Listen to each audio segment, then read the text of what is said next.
क्या कभी सोचा है कि सपने असल में क्या हैं? क्या वो सिर्फ हमारे दिन भर के विचारों की खिचड़ी हैं या कुछ और भी हो सकते हैं? शायद ईश्वर से बातचीत का एक तरीका? आज हम इसी गहरे सवाल में उतरेंगे और डॉक्टर जो इबोजी की किताब ड्रीम्स एंड विजन्स की मदद से ये समझने की कोशिश करेंगे कि हमारे सपनों में छिपे संदेशों को कैसे डिकोड किया जाए।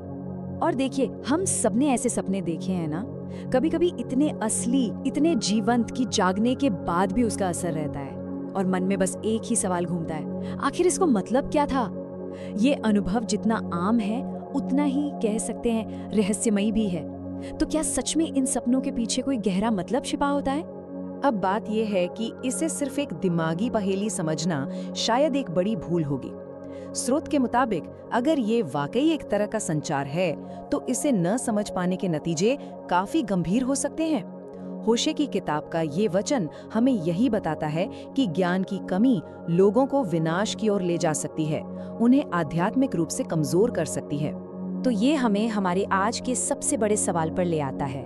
बाइबल कहती है कि ईश्वर सपनों के जरिए बात करते हैं, लेकिन आज की इस शोर शराबे वाली दुनिया में जहां हर तरफ से इतनी आवाजें आ रही हैं, इतने सारे प्रभाव हैं, हम कैसे पक्के तौर पर कह सकते हैं कि जो हम सुन रहे हैं वो वाकई ईश्वर की ही आवाज है?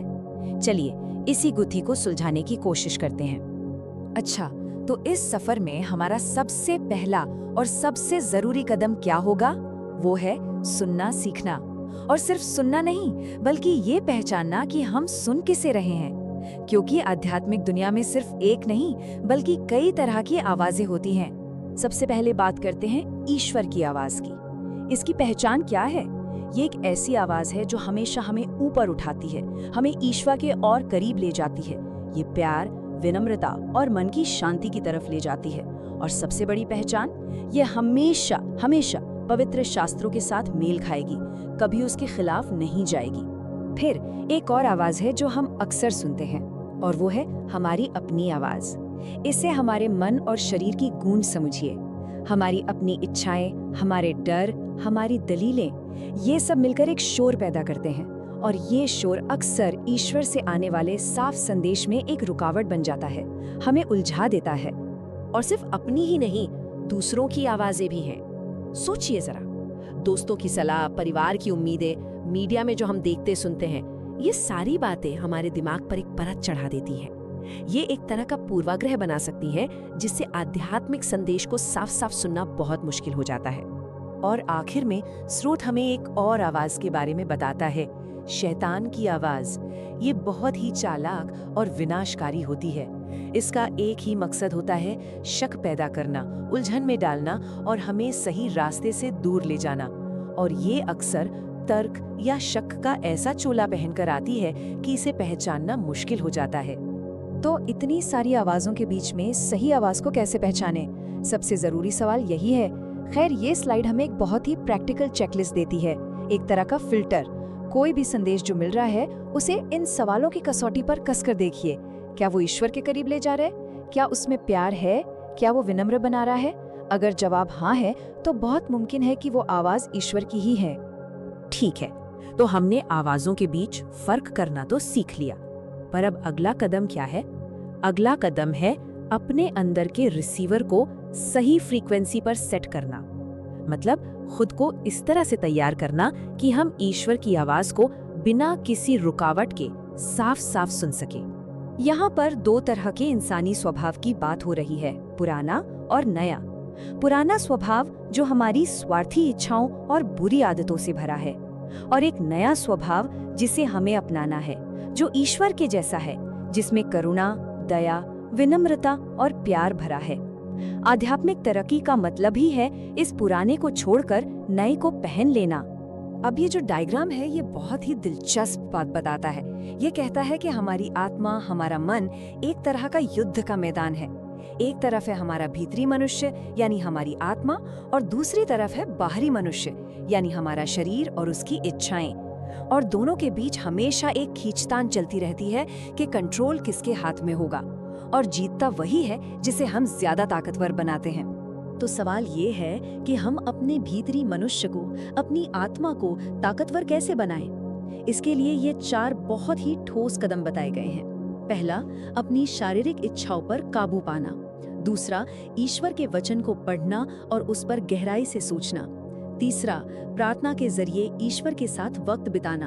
और चौथा, जानबूझकर अपनी आध्यात्मिक समझ को बढ़ाना। यहाँ तक तो सब ठीक है, लेकिन एक ऐसा दौर भी आता है जब ऐसा लगता है कि कोई आवाज ही नहीं आ रही, जब लाइन की दूसरी तरफ से पूरी तरह खामोशी महसूस होती है, जब लगता है कि ईश्वर चुप है। ऐसे में क्या किया जाए? चलिए इस मुश्किल सवाल का जवाब भी ढूंढते हैं। सबसे पहले तो ये समझना बहुत जरूरी है कि ईश्वर की चुप्पी का मतलब ये नहीं है कि वो वहाँ है ही नहीं। स्रोत हमें बताता है कि ये अक्सर हमारे विश्वास को बनाने का, उसे मजबूत करने का एक समय होता है। ये एक तरह की परीक्षा हो सकती है, एक ऐसा वक्त जहां हमें बिना देखे, बिना सुने भरोसा करना सीखना होता है। और अय्यूब की किताब का ये वचन इसी बात को कितनी खूबसूरती से बताता है कि ईश्वर तो एक नहीं बल्कि कई तरीकों से बोलते हैं, पर शायद हम ही उस पर ध्यान नहीं देते। हो सकता है कि वो सपनों में बोल रहे हों या किसी और जरिए से, और हमें लगे कि वो खामोश हैं। शायद वो बोल रहे हैं पर हम गलत चैनल पर सुनने की कोशिश कर रहे हैं। कभी कभी ऐसा भी होता है कि कुछ बातों का मतलब जानबूझकर छिपाया जाता है। बाइबल कहती है कि कुछ गुप्त बातें सिर्फ ईश्वर के ही पास होते हैं। वो उन्हें सही समय आने पर ही जाहिर करते हैं। और ऐसा क्यों? ताकि हम विनम्र बने रहें, ताकि हमें ये याद रहे कि हम सब कुछ नहीं जानते और हमें पूरी तरह से उन पर ही निर्भर रहना है। तो अब सवाल उठता है कि अगर कोई इस आध्यात्मिक खामोशी के दौर से गुजर रहा है, तो क्या इससे बाहर निकलने का कोई रास्ता है? क्या कोई प्रैक्टिकल कदम है जो उठाए जा सकते हैं? जी हाँ, स्रोत हमें 7 चाबियों या कह सकते हैं 7 कुंजियों के बारे में बताता है जो इस बंद दरवाजे को खोल सकती हैं। तो ये 7 कुंजियां क्या हैं? पहला, ईश्वर की मर्जी पर चलना। दूसरा, उन पर पूरा भरोसा रखना। तीसरा, दिल खोल कर देना, खासकर जरूरतमंदों को। चौथा और पांचवा, प्रार्थना और त्याग। छठा, प्रार्थना और उपवास। और सातवां, मेमने के लहू का उपयोग, जिसका मतलब है यीशु के बलिदान पर विश्वास करना। असल में ये सभी तरीके ईश्वर के साथ हमारे रिश्ते को और गहरा बनाने के लिए हैं।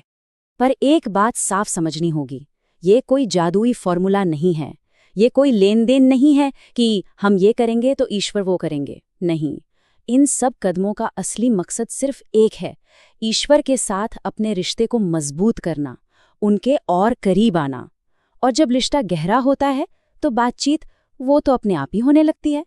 तो आखिर में ये सारी बातें हमें एक बहुत ही गहरे और निजी सवाल पर लाके छोड़ देती हैं।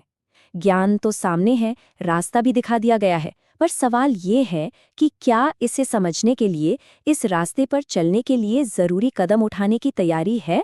और इस सवाल का जवाब किसी और को नहीं बल्कि हर एक को अपने अंदर ही ढूंढना होगा।